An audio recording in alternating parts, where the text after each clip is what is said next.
ஓம் சத்குரு சாய்நாதாய நமோ நமக. எனது முதன்மை பேராசான் மதிப்பிற்கினி ஆதித்ய குருஜி ஐயா அவர்களுக்கு குரு வணக்கம். உலகம் முழுக்க பரவியிருக்கின்ற தமிழ் உறவுகள் அனைவருக்கும் மதுரை ஜோதிட சாய் செல்வத்தின் இனிய வணக்கங்கள். வாழ்க பல்லாண்டு. இன்னைக்கு நம்ம பார்க்க போற பதிவு தாமத திருமணம். ஏன் இவருக்கு தாமத திருமணம் நடந்தது? கான்செப்ட் தாமத திருமணம் ஏன், எப்பொழுது திருமணம், இதை தாங்க விளக்க போறேன். ஜோதிட பலன்கள் எதுங்க இருக்குது? கிரக ஒளிதான ஜோதிடம், ஒளிதான் ஜோதிடம். கிரக பாவக, பாவம்னா ராசி, கிரகங்கள் பாவகங்கள் 12 கட்டம். அதுக்கு கிடைக்கக்கூடிய சுபத்துவ பாவ சுபத்துல தான் பலன் இருக்குங்க. ஒளினா நல்ல பலன், இருள்னா கெட்ட கிரகம், கெட்ட பலன், சரியில்லாத பலன் வச்சுக்கோங்களேன். குரு நல்ல கிரகம், சுக்கிரன் நல்ல கிரகம், புதன் நல்ல கிரகம், வளர்புரை சந்திரன் நல்ல கிரகம், முழு பாவ கிரகம் சனிங்க. நல்லா உணரலாம். நம்ம கண்ணு நம்ம குத்தாது, ஆனா சமயத்துல எதிர்பாராம நம்ம கண்ணை குத்தும். அதுதான் சனி. சரியான விளக்கம். செவ்வாய் நல்லவர் கெட்ட வரும். சூரியன் தலைமை கிரகம், அறப்பாவ கிரகம். அருமையா குருஜி சொல்லி கொடுத்துருக்காரு குருநாதர். இப்ப கிரக பாவ சுபத்துவப்படி பலன்கள் சரியா வருதுங்க.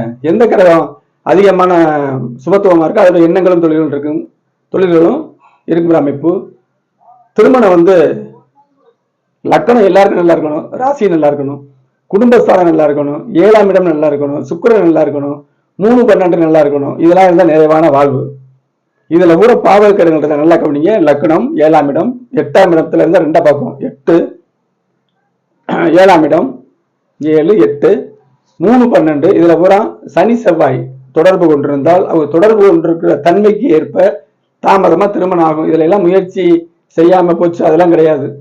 எல்லா முயற்சிக்கும் ஜோதிடத்துல பலன் இருக்கு. 3ஆம் இடம் முயற்சி எல்லாத்துக்குமே இருக்குது. நம்ம உலகத்துல எந்த ஒரு சொன்னாலும் அதுக்கு ஜோதிடத்துல பலன் இருக்கு, ஜோதிடத்துல விளக்கம் இருக்கு. கண்டிப்பா தெய்வீக கலை, அற்புதமான சாஸ்திரம். அப்ப இந்த திருமணம் ஏன் இதுக்கு தாமதம் அப்படிங்கிறத விளக்க போறேன். அதுக்கு முன்னாடி அஸ்ட்ரோ சாய் செல்வம் அப்படிங்கிற இந்த யூடியூப் சேனல்ல 1300க்கும் மேற்பட்ட சுபத்துவ கோட்பாடு உள்ள வீடியோக்கள் இருக்குது. கல்வி, உயர்கல்வி, திருமணம், 2ஆம் திருமணம், வெளிநாட்டு வாழ்க்கை, எவ்வளவு சம்பாதிப்பாரு, ஆயுள் பாவம் இருக்கா, ஆரோக்கியம், கடைசி வரைக்கும் மருந்து சாப்பிட்டுட்டு இருப்பாரா, வெளிநாடு போவாரா, எவ்வளவு சம்பாதிச்சு பண்ணுவாரு, எப்படி பேசுவாரு, அவருடைய குணம் என்ன, அனைத்தையும் சொல்லலாம். ஜாதகத்துல தந்தை குணம், தாய் குணம், அவருடைய அமைப்புகள், மூத்த சகோதரர் வேற, இளைய சகோதரர் வேற, தாய் மாமா எல்லாமே சொல்லலாமுங்க. ஆனா சில விஷயங்கள் சொல்லப்படக்கூடிய ஜாதகத்தையும் ஒப்பிட்டு பார்க்கணும். எல்லாத்தையுமே சொல்லிட முடியாதுங்க. காம்பினேஷனா பார்க்கணும். திருமண பொருத்தம் மிக சிறப்பாக பார்ப்பேன். திருமணம் நடக்கிற தேதி, திருமண வாழ்க்கை எப்படிங்கிறதோட சேர்த்து பார்க்கணும். 10 பொருத்தத்துல எந்த ஒரு அர்த்தமும் இல்லை, அது குப்பையான விஷயம். அதே மாதிரி சிசேரியன் குறிக்கிறது நல்ல தாய் தந்தை ஜாதகத்தை பார்த்து அதுல புத்திர பாவங்கள் எப்படி இருக்கு, அவங்களுக்கு எப்படிப்பட்ட குழந்தை பிறக்குங்கிறத மனசுல வச்சுக்கிட்டு நம்ம குறிச்சோம்னா சரியா இருக்கும். இது பற்றி வீடியோ எல்லாம் போட்டிருக்கேன், போய் பாருங்க. சிசேரியன் குறிப்பது எப்படிங்கிற வீடியோக்கள் இருக்கு, பாருங்க.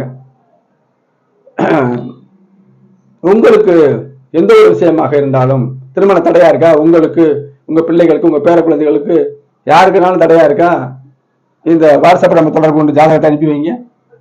திருமணம் ஏன் தடையானது, எப்ப நடக்கும், எப்படி இருக்கும் வாழ்க்கை அப்படிங்கிற விவரத்தை தெரிஞ்சுக்கலாம். வாட்ஸ்அப்ல ஜாதகத்தை அனுப்புங்க. ஜிபே நம்பர் தான், கட்டண முறையில் மட்டும் பார்க்கிறேன். அதே மாதிரி குடும்ப ஜாதகங்களை சேர்த்து பார்க்கும்போது மிகச்சிறப்பாக இருக்கும். எனது சேனலை சப்ஸ்கிரைப் பண்ணுங்க. அஸ்ட்ரோ சாய் செல்வம் அப்படிங்கிற சேனலை லைக் பண்ணுங்க, ஷேர் பண்ணுங்க. இப்ப வீடியோக்குள்ள போவாங்க. இந்த ஜாதகம், இதோட வயது 22/8/1995 பிறந்திருக்காரு. 2 மணி 2 நிமிஷத்துக்கு கோவையில 31 வயசு ஆகுது. ஆணுக்கு 31 வயசு. பொதுவா சொல்லுவாங்க ஆணுக்கு திருமணம் 30க்கு மேல தோஷம் இல்ல, பெண்ணுக்கு ஒரு 24 25க்கு மேல தோஷம் இல்லை, அப்படி சொல்லிட முடியாது. வயசுல தோஷம் போகாது, வயதுல தோஷம் போகாது. ஒத்தப்பட ரெட்டப்படையான் திருமணம் செய்யறதுன்னு தப்பு. தசாபுத்தி எந்த வயசுல முடியுது, அதாவது கடுமையான தசாபுத்தி அமைப்புகள் செய்யவே கூடாது திருமணம் அப்படிங்கிற தடை கொடுக்கக்கூடிய தசாபுத்திகள் எந்த வயசுல முடியுது? 32 நடக்கலாம், 32ல முடியலாம், 33ல முடியலாம், 35ல முடியலாம். அது யாரு கண்டா? அதோட அமைப்பு, கிரகபாவ சுபத்துவ அமைப்பை பார்த்தோம்னா தெளிவா நம்ம பார்த்துடலாம். அதுக்கு மேல திருமணம் நல்லா இருக்கும். குழந்தை பிறப்பு அப்படித்தான். ஒரு பெண் ஜாதகத்துல குழந்தை லேட் ஆகும்னா, ஆண் ஜாதகத்துல சீக்கிரமே கிடைக்கிற குழந்தை பாக்கியம் கிடைக்கிற ஜாதகத்தை பொருத்த முடியாது. ரெண்டுமே சரிசமமா தான் வரும், ஜாடி கட்டுற முடி மாதிரி. இப்ப இதுல இவர் புனர்பூச 1ஆம் பாதம், நட்சத்திரத்துக்கு சாரம், சந்திரன் சாரம், புனர்பூச 1. ஏன் அதை மட்டும் பார்க்குறோம்? தசாபுத்தி வருதுல்ல, அதை வச்சாதான் இப்ப என்ன தசாபுத்தி நடக்குன்னு தெரிய முடியும். கல்யாணமோ வேலையோ எதுக்குனாலும் அதை பார்க்கணும்ல. குருதசை 14 வருஷம் 6 மாதம் 24 நாள் இருக்க பிறந்திருக்காரு. சரியா? இப்ப இதுல விளக்குறேன். இவர் வந்து லக்கணத்துல குரு இருக்கு, நல்லவர், நல்ல குணம், ஸ்ட்ராங்கா இருக்கு. லக்கணத்துல குரு சரியா, விருச்சிக லக்கணம். லக்கணாதிபதி எங்க இருக்காரு அதை பார்க்கணும்ல. 11ல இருக்காரு. 6ஆம் இடத்துல இருக்கக்கூடாது. சரியா? 6ஆம் இடத்துல இருக்கக்கூடாது. லக்கணாதிபதி 6ல இருந்தா 6ஆம் இடத்துல பார்த்தா நோய், கடன், எதிர்ப்பு எல்லாமே வரும். அப்படின்னு சொல்லிட முடியாது, அமைப்பு பொறுத்து. ஆனால் 6ல இருக்கக்கூடாது, 11ல தான் இருக்காரு. அது ஒன்றும் பிரச்சனை இல்லை, லாபமா சிந்திக்கக்கூடியவர்னு நம்ம சொல்லிடலாம். சரி, திருமணம் வந்து ஏன் தடையானது? சனி முழுக்க முழுக்க பாவகரம்னே லக்கணத்துக்கு 4ல இருக்கு. கடுமையான மகா வலிமையா இந்த கும்பராசியில மகரத்துல கூட சரராசி, இது வந்து ஸ்திரராசி, வலிமையான அமைப்பு, கடும் வலிமையா இருப்பாரு. சுபத்தன்மை எதுவும் இல்லை. லக்கணத்தை பார்க்கறது தவறு. இவருக்கு வந்து பாதி வாழ்வுக்கு மேலதான் எல்லாமே சொல்லிடலாம். பாதி வாழ்க்கைக்கு மேலதான் எல்லாமே சொல்லிடலாம். சனி பார்க்குது. அடுத்து குடும்பஸ்தானம் இல்லையா, 2ஆம் இடத்து கிரகம், 2ஆம் இடத்தை செவ்வாய் பார்க்கிறாரு. நான் அப்பதான் சொன்னேன், லக்கணாதிபதியா இருந்தாலும் சனி செவ்வாய் வந்து அதுக்கு வந்து அவங்க பார்க்க மாட்டாங்க. லக்கணத்தை நம்ம லக்கணத்துக்கே கெடுதல் செய்யணும் அப்படிங்கிற அமைப்புல அவங்க பார்க்க மாட்டாங்க. 2ஆம் இடத்தை பார்க்குது செவ்வாய், 4ஆம் பார்வையா. 5 குழந்தை பிறப்பு. சில சமயம் சில ஜாதகங்கள்ல குழந்தை பிறப்பு லேட் ஆகுங்கிற அமைப்புலையும் கல்யாணம் நடக்கும். அதுக்காக கல்யாணம் நடந்துட்டு லேட் ஆகிற குழந்தை பிறக்கிறத வந்துங்கிற கான்செப்ட் வேற. நல்லா கேளுங்க, கல்யாணம் ஆகி குழந்தை பிறப்பு லேட் ஆகுறது வேற சமாச்சாரம். திருமணம் குழந்தை பிறப்பு ஆகாதுங்கிற அமைப்புல திருமணம் நடக்காம இருக்கிறது அது வேற. ரெண்டுக்கு வித்தியாசம் இருக்கு. இப்ப 5ஆம் இடத்து செவ்வாயின் 7ஆம் பார்வை இதுல வந்துருச்சா. லக்கணத்துக்கு 2ஆம் வீட்டு அதிபதியவும் சனி பார்க்கிறாரு, லக்கணத்தையும் பார்க்கிறாரு.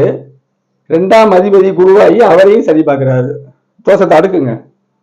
5ஆம் இடம், 5ஆம் இடத்து அதிபதியும் சனி பார்க்கிறாரு. எப்படி இருக்கு பாருங்க. அப்புறம் என்ன தடை இல்லாம சனி முழுக்க பார்க்கணும், புரிஞ்சா தானே இதை நம்ம எக்ஸ்பிளைன் பண்ண முடியும்.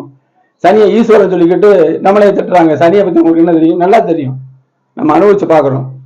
அடுத்து செவ்வாய் 5ஆம் இடத்தை பார்க்கக்கூடாது. சரியா? 5ஆம் அதிபதியும் சரி பார்க்கக்கூடாது, லக்னத்தை சரி பார்க்கக்கூடாது, 2ஆம் அதிபதியும் பார்க்கக்கூடாது. இதுலேயே தோசை வந்துருச்சாங்க அழகா. அடுத்து சுக்கிரன் வந்து அஸ்தங்கம் ஆயிருக்காரு. சுக்கிரன் அஸ்தங்கம், அஸ்தங்கம்னா சூரியனுக்குள்ள போறது. சரியா? சுக்கிரன் அஸ்தங்கமாகி சனியும் இங்க பாக்குறாரு பாருங்க. சனியும் பார்த்துட்டாருல்ல. அப்ப சனியுடைய ஆதிக்கம் இந்த ஜாதகத்துல அதிகமா இருக்குல்ல. அப்ப சிறு வயதுல திருமணம் பண்ணா நம்ம இந்த மாதிரி பார்க்குற ஜாதகங்கள்ல முத்தாய்ப்பா சொல்லிடுவேன், இந்த வயசுக்கு கீழே திருமணம் பண்ணா ஃபால்ட்டு, இதுக்கு மேல வந்தா தான் நல்லது. திருமணம் தோஷங்கள் முடிய 1 வருஷம் இருக்கும்போது பார்க்க வருவாங்க.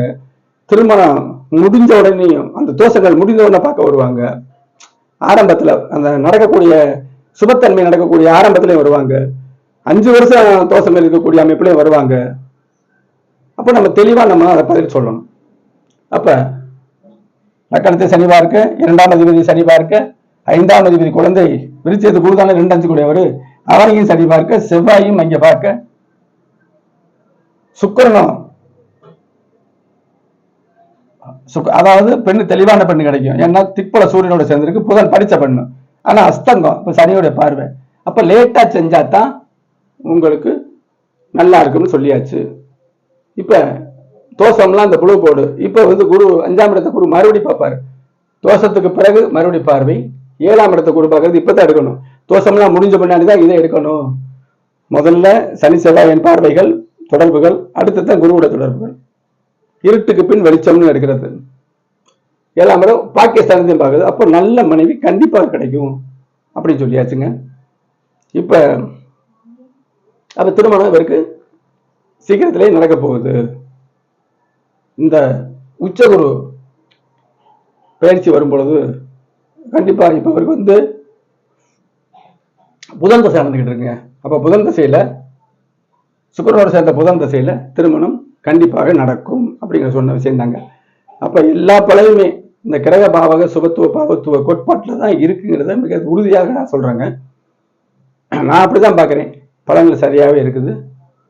என்ன பார்க்கக்கூடிய உள்ளூர் நண்பர்கள், வெளியூர் நண்பர்கள், வெளிநாட்டில் உள்ளவங்க எல்லாருமே அறிவார்கள். அடுத்தடுத்து நம்ம ஜாதகத்தை பார்க்குறாங்க. அடுத்து ஒரு நுட்பமான பதிவில் சந்திப்போம். நன்றி, வணக்கம்.